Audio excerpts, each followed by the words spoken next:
الحمد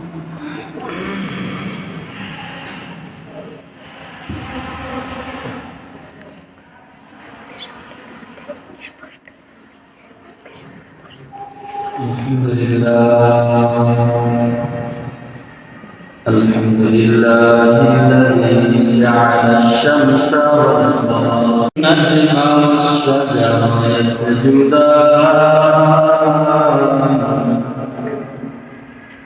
وفضل زمانا على زمان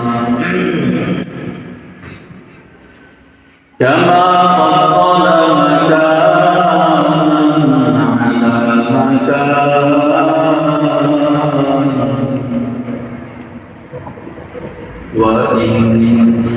وإنسانا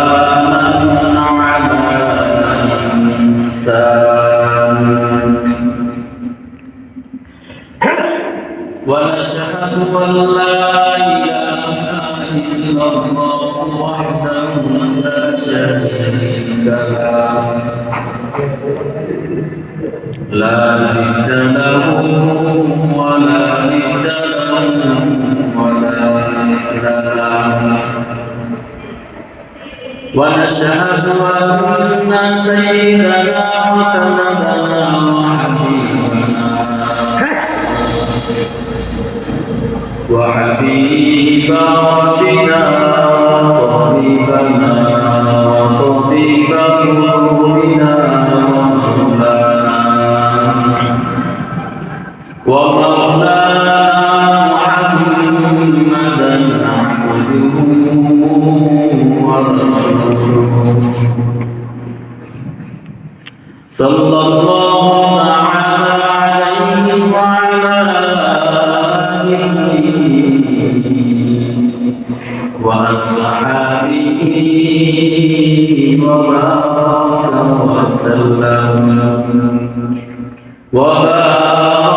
وسلم تسليما كثيرا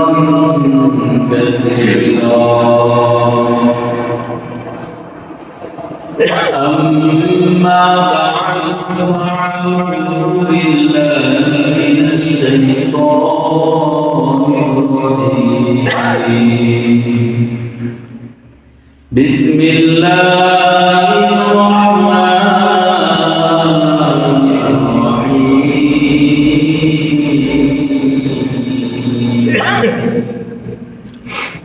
إن الذين آمنوا وعملوا الصالحات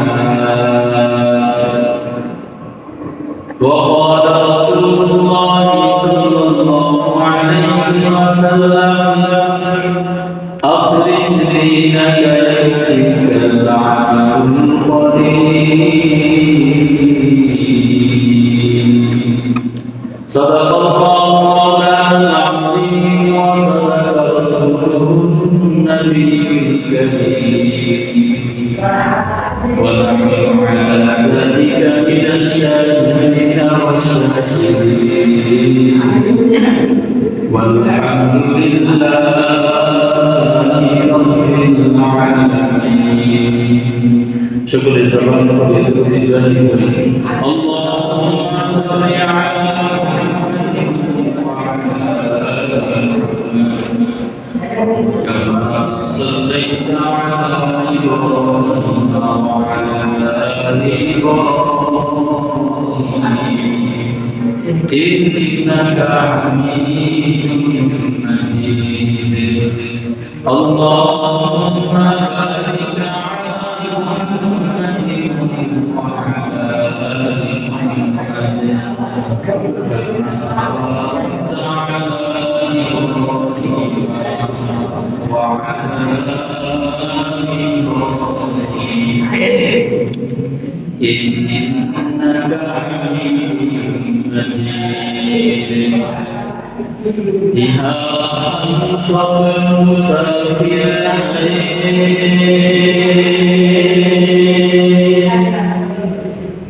وإياك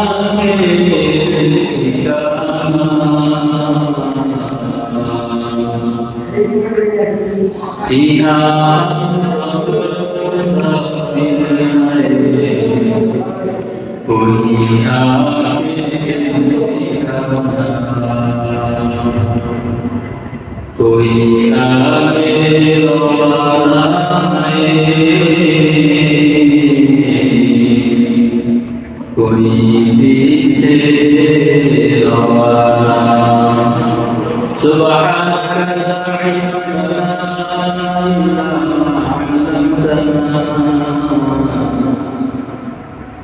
إنك أنت العليم الحكيم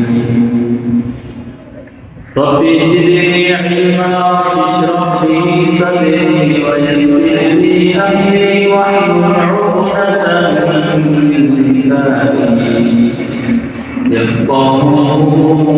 قولي आज जुमार दिन 6 डिसेम्बर 4 जमादुल आखिरा 21 अप्रैल अल्लाह रब्बुल आलमीन दरबारे शुक्रिया अदा कরি মহান রব্বুল আলামিন আমাদেরকে সুস্থতার সাথে আল্লাহর হুকুম জুমার নামাজ আদায় করার জান্নাত আল্লাহর ঘর দুনিয়ার জান্নাতে জান্নাতি পরিবেশে আল্লাহর হুকুম পালন করার মতো তৌফিক দান করেছেন এজন্য রব্বুল কাবার দরবারে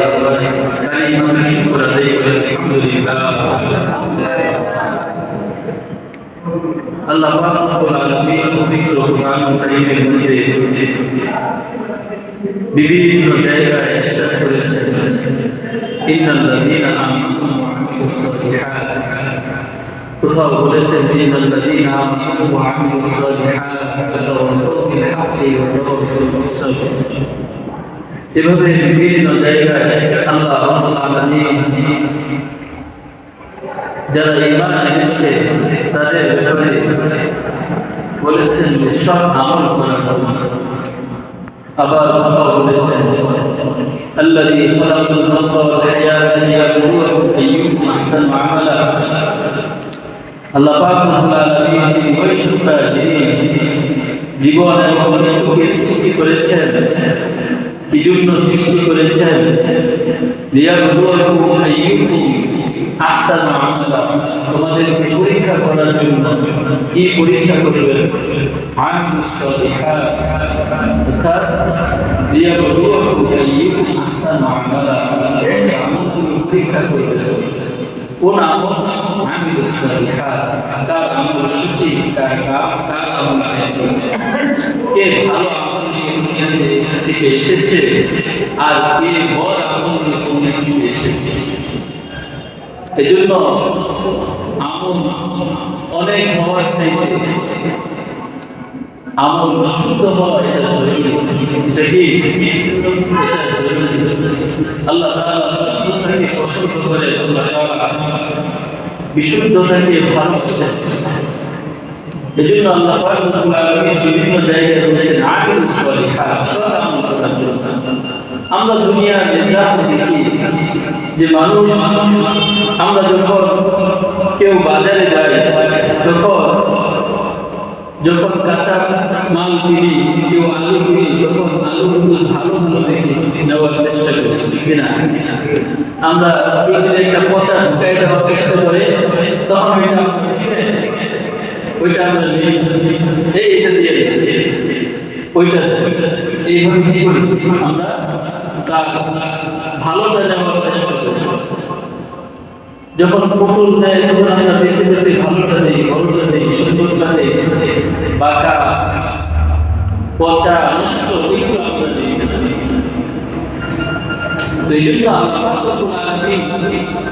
পবিত্র কুরআন কারীমের মধ্যে ইরশাদ করেছেন ওয়া আমিলুস সালিহাত আল্লাহর কাছে নেক আমলগুলো আল্লাহর কাছে পেশ করা আল্লাহ তাআলা ওইগুলোই পছন্দ করেন এজন্য বান্দাকে সর্বক্ষেত্রে সব কিছুর ব্যাপারে ভালো হতে হবে সেটা হোক অল্প কি হোক আমল হোক অল্প কিন্তু এটা হতে হবে সঠিক এবং ওটা হতে হবে বিশুদ্ধ যাতে ওইটার মধ্যে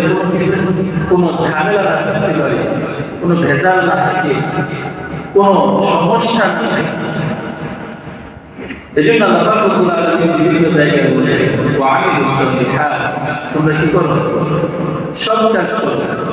সৎ কাজ কেমন হবে যে তোমার কাজের মধ্যে কোনো ভুল থাকবে না তোমার কাজের মধ্যে কোনো ঝামেলা থাকবে না একজন ব্যবসায়ী ব্যবসা করে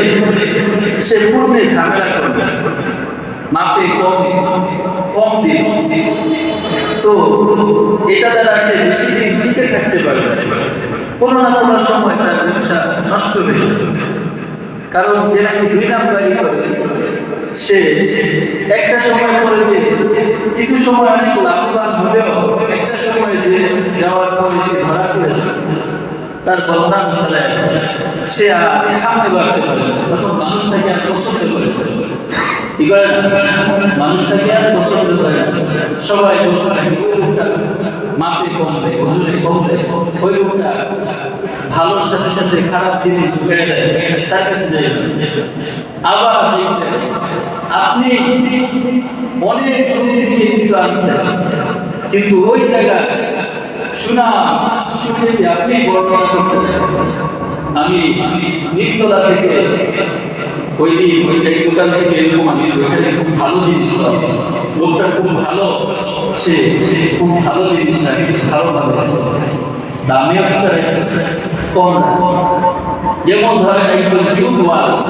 সে দুধ বিক্রি করে, এখন ওই দুধ বিক্রেতা সে সবসময় খাঁটি দুধ দেওয়ার চেষ্টা করে, কোনো ঝামেলা দেয় না। সে দুধটুকু খাঁটি ভাবে বিক্রি করে এবং ওইখানে ভেজাল মিশায় না, পানি মিশায় না।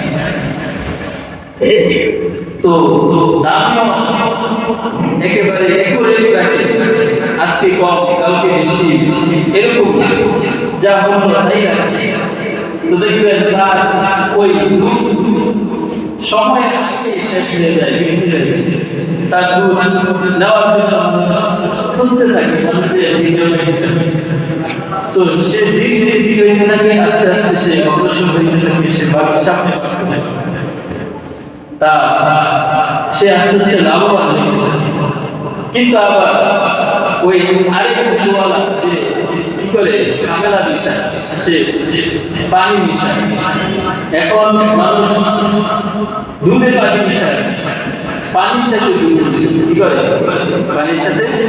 দুধ মিশায়। কয়েক লোক জিজ্ঞাসা করতেছে কিভাবে বিক্রি করো, দুধে আবার পানি মিশাচ্ছি? তো বলতেছে না, দুধের পানি মিশাই, বালতির মধ্যে আগেই পানি নিয়ে যাতে কে যায়, আমি যে পানি মিশাইছি এটা না বলা পানির সাথে তো ওই এইভাবে দেখেছে একদিন 2 দিন মানুষ তো ভালো মন্দ সবকিছু সে দেখলে বুঝতে পারে। তো সে একদিন 2 দিন করতে করতে এইভাবে তার সততা না থাকার কারণে, তার বিশ্বস্ততা হারাই যাওয়ার কারণে তার আস্তে আস্তে ব্যবসা নষ্ট হয়ে যায়। ঠিক আল্লাহ তাআলা বান্দাদেরকে দুনিয়াতে পাঠিয়েছেন আল্লাহ তাআলা মাহবুব হওয়ার জন্য, আল্লাহ তাআলার বান্দা হওয়ার জন্য, আল্লাহ তাআলার গোলাম হওয়ার জন্য। যদি আল্লাহ তাআলার গোলামি করে যায় বান্দা, নেক আমল করে যেতে পারে, তাহলে আল্লাহ তাআলা ওই বান্দাকে জান্নাত দিয়ে দিবেন, জান্নাত দিয়ে দিবেন। আজকে আমরা দেখি আমরা মুসলমান সংখ্যায় অনেক, কিন্তু হিসাব করতে গেলে তার হিসাবে দান করা হয়, তাহলে ইমানদার বান্দা খুঁজে পাওয়াই বড় মুশকিল হয়ে যাবে। কঠিন মনে হচ্ছে কথা না? ইমানদার বান্দা কি হয়ে যাবে? খুঁজে পাওয়া বড় মুশকিল হয়ে যাবে। কারণ ইমান ভঙ্গের অনেকগুলো কারণ আছে, আবার আকীদার অনেকগুলো বিষয় আছে। ইমানকে সঠিক রাখার জন্য অনেকগুলো আমল আল্লাহ তাআলা দিয়ে দিয়েছেন। তো এই তিনটা সমষ্টিগত যদি একসাথে করা হয়, এক হচ্ছে আকীদার বিষয়, যে বিশ্বাসের সাথে সম্পৃক্ত, আরেকটা হচ্ছে আমলি বিষয়, যেটা আমলের সাথে দৈনন্দিন জীবনে আমল করবে, আমলের সাথে সম্পৃক্ত। তৃতীয় নাম্বার হচ্ছে যে সে সঠিক পথে চলবে, আল্লাহ আহকাম মেনে চলবে। এগুলো যদি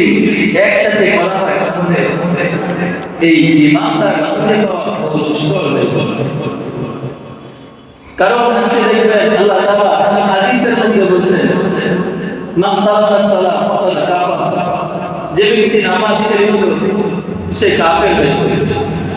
নাউজুবিল্লাহ। যে ইচ্ছাকৃতভাবে নামাজ ছেড়ে দিল, যে নাকি ইচ্ছাকৃতভাবে নামাজ ছেড়ে দিল, সে কাফের হলো। এই হাদিসের ব্যাখ্যায়